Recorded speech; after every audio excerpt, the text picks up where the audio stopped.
आज का विषय है पारिवारिक समस्याएं। आप सभी परिवार के बीच में रहते हैं। आप सभी जानते हैं पारिवारिक समस्याएं किस प्रकार की होती हैं। यहाँ इस विषय की चर्चा करना इसलिए अनिवार्य है क्योंकि जो भी समस्याएं आती हैं उनको ये समझना ज़रूरी होता है वो कहाँ से आ रही हैं।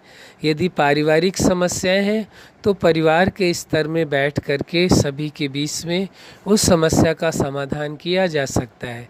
लेकिन जो व्यक्तिगत समस्या है, यदि उस व्यक्तिगत समस्या का आपने व्यक्तिगत तौर पर समाधान नहीं किया और वही समस्या बढ़ती रही तो वो पारिवारिक समस्या में भी और ज़्यादा बड़ा रूप दे देगी और बड़ा रूप कर देगी। इसलिए आवश्यक हो जाता है कि जो भी समस्याएं हैं परिवार की हैं उन्हें परिवार के स्तर से ठीक किया जाए। व्यक्तिगत समस्याएं हैं तो व्यक्तिगत का तौर पर ठीक किया जाए और जो जिस प्रकार की समस्या आती है वो उसी तौर पर ठीक करना अनिवार्य होता है, क्योंकि लाइफ के ये विभिन्न पार्ट हैं। आपका व्यक्तिगत जीवन है, आपका पारिवारिक जीवन है, आपका वैवाहिक जीवन है, आपका व्यवसायिक जीवन है, सामाजिक जीवन है और आध्यात्मिक जीवन है। इन जीवन में अलग अलग तरह से आपके जीवन में समस्याएं आती हैं। लेकिन यदि थोड़ा सा ध्यान दें, एक जो जीवन का पार्ट है वो दूसरे जीवन के पार्ट में मिक्स नहीं करें, अलग रखें दोनों को। अब मान लीजिए व्यक्तिगत जीवन की कोई समस्या है, ठीक है, उसको व्यक्तिगत तौर पर ठीक करना होगा आपको। लेकिन पारिवारिक जीवन की समस्या के साथ यदि आपने जोड़ दिया तो वो समस्या और बढ़ जाएगी।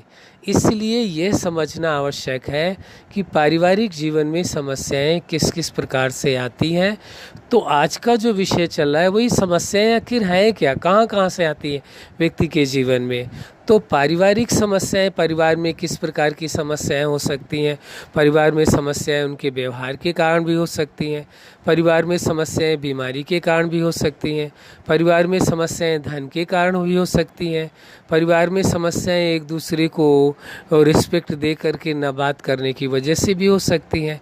परिवार में समस्याएं व्यवस्थित ढंग से कार्य न करने की वजह से भी हो सकती हैं। कई कारण हो सकते हैं परिवार में समस्याओं के। तो उन सभी समस्याओं को समझ करके देखना होगा आखिर परिवार में किस वजह से समस्या है। व्यवहार के कारण समस्या है तो उसको अलग तरीके से समझाएं। लेकिन एक बात समझना ज़रूरी है, परिवार के अंदर समस्याएं तब ज़्यादा बढ़ती हैं जब परिवार में आप किसी एक व्यक्ति को विशेष ध्यान दिया जाता है और दूसरे व्यक्तियों को इग्नोर किया जाता है, तो भी समस्याओं का जन्म होता है। हम ये कोई एलिगेशन नहीं लगा रहे, यदि कहीं ऐसा होता है तो भी समस्याएं बढ़ती है। समस्याओं के रीज़न को देखा जा रहा है, क्या क्या कारण हो सकते हैं। और समस्याओं का कारण ये भी हो सकता है जब एक की दूसरे के साथ तुलना की जाती है कि ये तो बहुत अधिक कार्य करता है, ये कम कार्य करता है।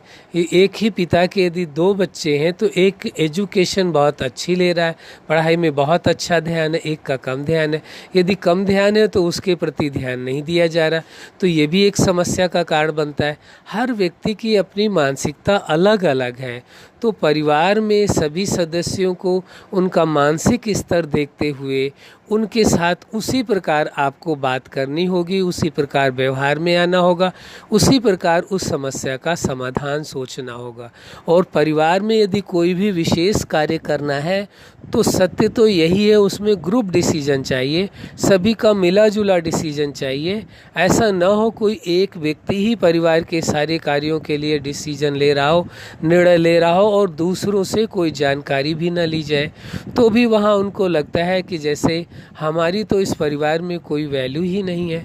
तो ये इस तरह के भाव परिवार के अंदर ना पैदा हों, इसलिए आवश्यक होता है कि सभी ग्रुप में बैठ करके एक बात करें, एक दूसरे से सलाह करें कि ये कार्य करना चाहते हैं, उसमें आप सबकी राय क्या है वो जानना ज़रूरी है। भले आप डिसीजन आप ही लें, लेकिन उनसे राय लेना आवश्यक है, उनको समझाना बहुत ज़रूरी है, उनको अपने कॉन्फिडेंस में लेना बहुत ज़रूरी है, ताकि वो सभी उस कार्य में तभी हेल्प कर पाएंगे।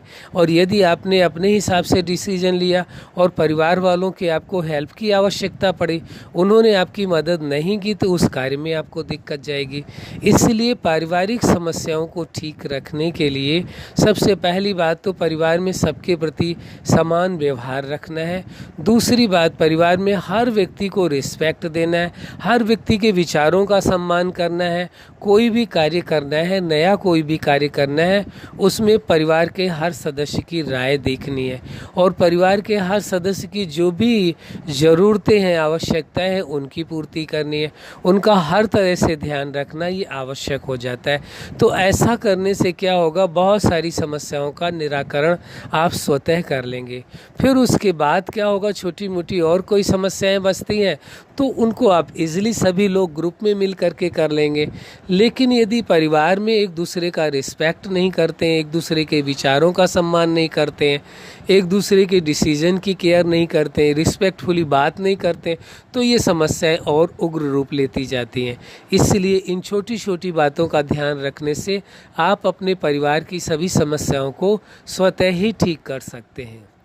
अच्छा, आप अपने जीवन में सफलता के शिखर तक पहुँचे और पारिवारिक समस्याओं को जानते हुए उन समस्याओं का सहज ही निराकरण करें, यही हमारी हार्दिक शुभकामना है। सदा खुश रहें, मुस्कुराते रहें। धन्यवाद।